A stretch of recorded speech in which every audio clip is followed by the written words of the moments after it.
Hello అందరికీ. ఈరోజు మన రెసిపీ వచ్చేసి సొరకాయ హల్వా. ఈ హల్వాని చూస్తుంటేనే నోరూరిపోతుంది కదా అండి.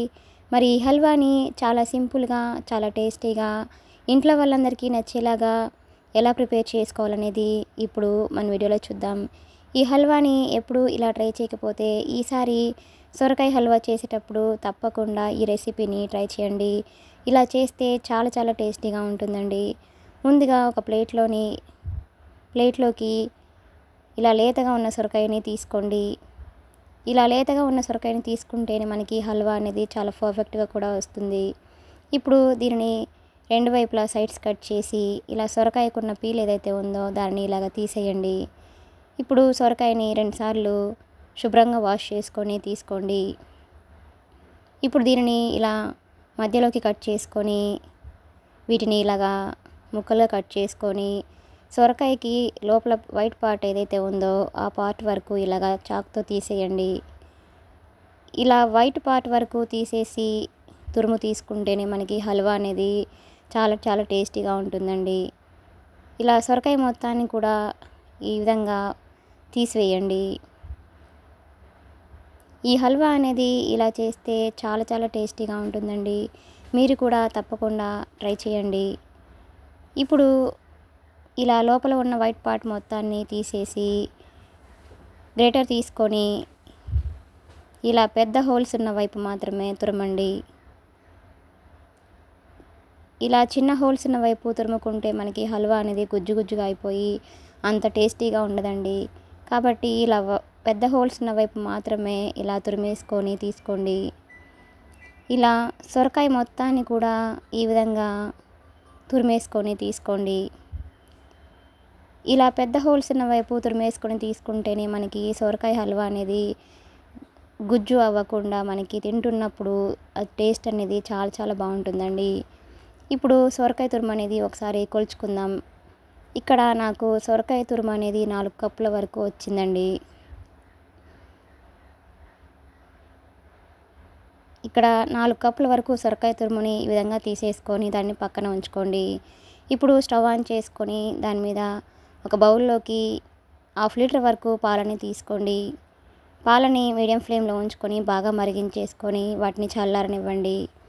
ఇప్పుడు మరోవైపు స్టవ్ ఆన్ చేసుకొని ఒక కడాయిని పెట్టుకొని దానిలోకి 2 స్పూన్స్ వరకు నెయ్యిని వేసుకోండి. నెయ్యి బాగా కరిగిన తర్వాత దీనిలో మీకు నచ్చిన డ్రై ఫ్రూట్స్ ఏవైతే ఉన్నాయో వాటన్నింటినీ వేసుకొని మీడియం ఫ్లేమ్లో ఉంచుకొని వీటిని గోల్డెన్ బ్రౌన్ కలర్ వచ్చేంత వరకు బాగా ఫ్రై అవ్వనివ్వండి. ఇలా లో ఫ్లేమ్లో ఉంచుకొని వీటిని ఇలా కలుపుకుంటూ ఫ్రై చేసుకొని గోల్డెన్ బ్రౌన్ కలర్ వచ్చేంత వరకు వీటిని ఫ్రై చేసుకొని స్టవ్ ఆఫ్ చేసుకొని వీటిని ఒక ప్లేట్లోకి తీసుకోండి. ఇప్పుడు స్టవ్ ఆన్ చేసుకొని అదే కడాయిలో మరొక స్పూన్ వరకు నెయ్యిని వేసుకోండి. నెయ్యి బాగా కరిగిన తర్వాత దీనిలో మనం ముందుగా తురిమి ఉంచుకున్న సొరకాయ తురుముని ఇలాగ గట్టిగా పిండేసుకొని వేసుకోండి. సొరకాయ తురుము అనేది డైరెక్ట్గా వేసుకుంటే దానిలో ఉన్న వాటర్తో అది ఉడికేసి మనకి హల్వా అనేది గుజ్జు గుజ్జుగా అవుతుంది. కాబట్టి ఇలా సొరకాయ తురుముని ఇలాగ గట్టిగా పిండేసుకొని ఆ వాటర్ మొత్తం తీసేసి ఇలా నెయ్యిలో వేసుకొని దానిని బాగా ఫ్రై చేయండి.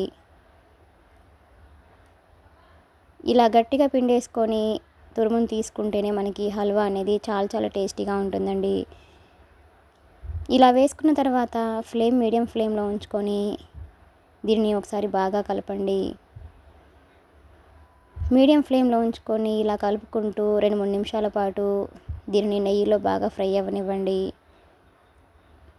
ఇలా మధ్య మధ్యలో కలుపుకుంటూ తురుము అనేది మనకి మాడకుండా దీనిని బాగా ఫ్రై చేయండి. ఇలా నేతిలో వేయించుకొని తీసుకోవడం వల్ల మనకి హల్వా అనేది చాలా చాలా టేస్టీగా ఉంటుందండి. హల్వా అనేది మాడకుండా దీన్ని ఇలాగ మధ్య మధ్యలో కలుపుకుంటూ దీనిని పచ్చివాసన పోయి ఈ తురుము అనేది ఉడికేంత వరకు దీన్ని బాగా ఫ్రై చేయండి. ఈ సొరకాయ హల్వా అనేది ఇలా చేసి చూడండి ఒకసారి, చాలా చాలా టేస్టీగా ఉంటుందండి. ఎప్పుడు ఒకేలా కాకుండా ఇలాగా ట్రై చేసి చూడండి, చాలా బాగుంటుందండి. ఇప్పుడు తురుము అనేది మనకి ఇలాగా బాగా ఫ్రై అయిపోయాక మనం ముందుగా కాచి చల్లార్చిన పాలు ఏవైతే ఉన్నాయో వాటిని దీనిలో వేసుకోండి. ఇప్పుడు హై ఫ్లేమ్లో ఉంచుకొని దీనిని ఒకసారి ఇలా బాగా కలపండి. ఈ పాలల్లో సొరకాయ తురుము మొత్తం కలిసేలాగా ఇలా బాగా కలపండి. ఈ పాలు మొత్తం చిక్కగా అయిపోయి హల్వా దగ్గర పడేంత వరకు దీనిని బాగా ఉడికించండి. ఇలాగా మధ్య మధ్యలో కలుపుకుంటూ అడుగంటకుండా దగ్గర పడేంత వరకు దీనిని బాగా ఉడికించండి. చూడండి, ఇక్కడ పాలు అనేవి మనకి లైట్గా దగ్గర పడిన తర్వాత దీనిలోకి ఫ్లేవర్ కోసం 3 ఇలాచీలని ఇలాగ దంచి వేసుకోండి. ఇప్పుడు మరొకసారి బాగా కలపండి. ఇప్పుడు హల్వా అనేది మనకి కొద్దిగా దగ్గర పడిందండి. మరొక 4-5 నిమిషాల పాటు ఉడికించుకుంటే మనకి హల్వా అనేది ప్రిపేర్ అయిపోతుంది. సొరకాయ హల్వా అనేది ఇలా చేస్తే చాలా చాలా టేస్టీగా ఉంటుందండి. ఇప్పుడు దీనిలోకి 1.5 కంటే కొంచెం తక్కువగా షుగర్ని యాడ్ చేసుకోండి. మనము 4 కప్పుల వరకు తురుముని తీసుకొని ఉన్నాం కాబట్టి దీనిలోకి 1.5 కంటే కొంచెం తక్కువగా షుగర్ని యాడ్ చేసుకుంటే మనకి స్వీట్నెస్ అనేది చాలా పర్ఫెక్ట్గా సరిపోతుందండి. షుగర్ వేసుకున్న తర్వాత ఇలా ఒకసారి బాగా కలపండి. షుగర్ వేసుకున్న తర్వాత మనకి కన్సిస్టెన్సీ అనేది ఈ విధంగా లూజ్గా అవుతుందండి. ఇప్పుడు దీనిని దగ్గర పడేంత వరకు బాగా ఉడికించండి. ఇలా మధ్య మధ్యలో కలుపుకుంటూ ఇది దగ్గర పడేంత వరకు హల్వాని బాగా ఉడికించండి. చూడండి, హల్వా అనేది మనకి ఆల్మోస్ట్ ప్రిపేర్ అయిపోయినట్లే.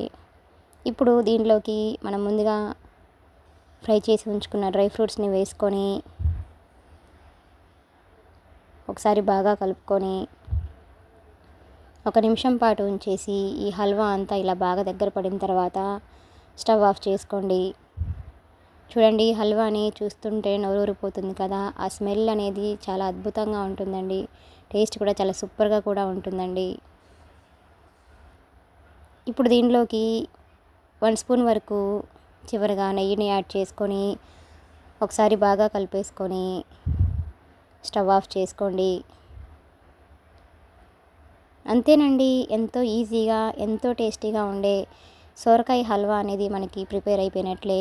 ఈ విధంగా రెడీ అయిన ఈ హల్వాని ఒక సర్వింగ్ బౌల్లోకి తీసుకొని వేడివేడిగా కానివ్వండి, అలాగే చల్లారిన తర్వాత అయినా కూడా దీన్ని సర్వ్ చేసుకొని తింటుంటే ఎంతో టేస్టీగా ఉండే హల్వా అనేది మనకి రెడీ అయిపోయింది.